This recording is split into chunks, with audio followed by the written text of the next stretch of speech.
I can still see them in my head, my best friend and my boyfriend, tangled together while I stood there, frozen. A part of me still can't believe I stayed in that room and let it happen. Another part of me can't believe they even let it start. But it happened. It was real. And now I can't undo it, can't unsee it. It was just a night like any other, me, my boyfriend, and my best friend hanging out in her apartment. We'd done it countless times.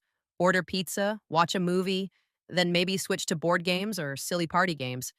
This time, the game was Never Have I Ever. One question rolled into another, and soon it was a chain of sexual confessions.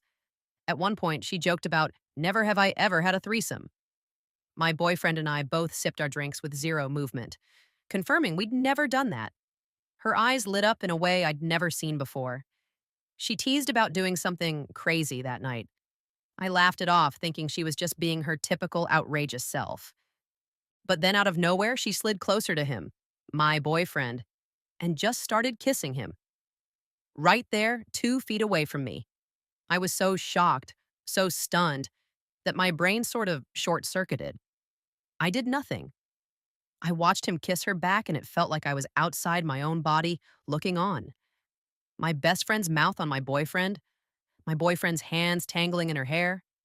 It was like a scene from someone else's life. In a daze, I told myself not to overreact, that maybe this was a drunken dare. Then they undressed each other.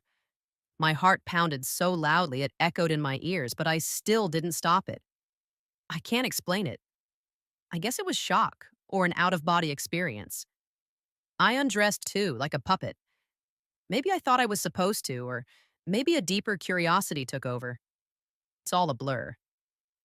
Next thing I knew, I was in bed, or on the couch, the floor, I can't recall precisely, with them, and a full blown threesome was unfolding. At some point, I remember a flicker of genuine pleasure, but mostly I recall this numb disbelief. The next morning, I woke up and for a split second, believed it was all a dream. Then I saw them on the floor, still naked, and reality crashed down. I grabbed my clothes, fled the apartment, and spent the rest of the day trembling with disbelief. I kept replaying every second of that night, trying to figure out why I let it happen, why they were so comfortable doing it in front of me, how I ended up a participant. My stomach churned so violently I threw up twice just remembering it. My phone started buzzing nonstop. Both of them wanted to check on me. My best friend apologized in vague ways. My boyfriend said something like, I hope you aren't upset. I think that was a special event for our relationship. That line triggered a surge of disgust and rage. Special event? Did we watch the same meltdown of boundaries? He even knocked on my door, but I couldn't face him. I knew if I saw his face, all I'd see was him enjoying her body in ways that were supposed to be ours alone. My best friend tried to call too, likely to reassure me that it was just sex or just a spontaneous moment. But I've known her forever, and never in a million years did I expect her to cross that line. She's always been outgoing, but this was betrayal on a grand scale.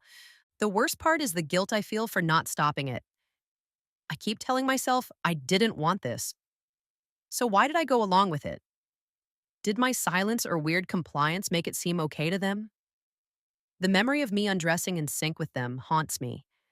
I was a bystander in my own body, letting them set the pace. Part of me wonders if it was a trauma response, some sort of freeze rather than fight or flight. People assume in a shocking moment you either run or resist. But there's a third response.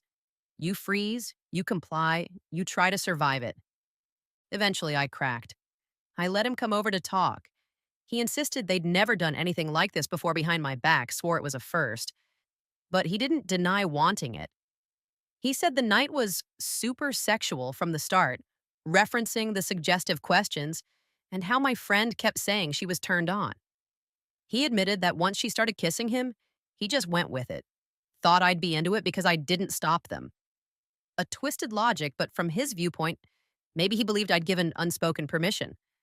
Then he told me he found the experience thrilling, that it was the best night of his life, and had texted her afterward to say so. My stomach dropped. I demanded to see the messages. In them, they were gushing about how hot it was, how they wished it could happen again. I felt physically ill. like I'd been double stabbed. While I was crying my eyes out, they were exchanging compliments about each other's sexual prowess. He said he didn't realize how painful it would be for me to see those texts, that he was caught up in the moment. But we're not even in the same universe of emotion. I was devastated. He was euphoric. What about my best friend? She's barely tried to justify anything. She's apologized, but it's shallow. She told me she didn't plan it, that she was just drunk and seized the moment. But I keep thinking, you can't just spontaneously jump on your best friend's boyfriend. It suggests an underlying attraction or boundary issues that were there all along. Now, that's all I see when I think of her. The image of her lips on him, the memory of them praising each other's skills via text after I fled in tears. Right now, I'm convinced I can't stay with him.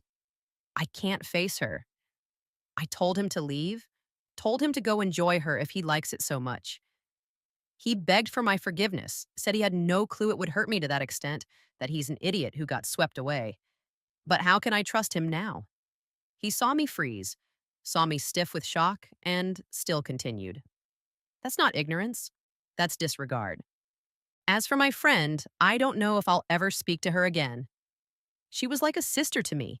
But if this is how she respects our friendship, that bond might be irreparably broken. I'm not the kind of person who can pretend nothing happened or keep hanging out like old times.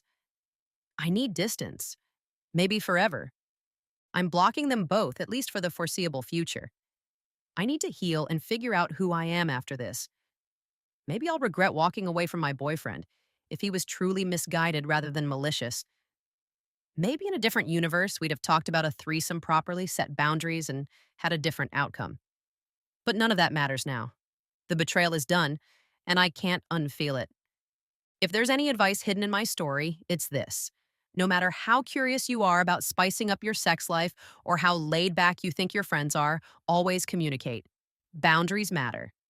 And if you're the one on the receiving end of a surprise scenario, give yourself grace if you froze. It happens. Ultimately, I learned the hard way. Trust and respect can shatter in the blink of an eye. And once they do, it's nearly impossible to glue the shards back together.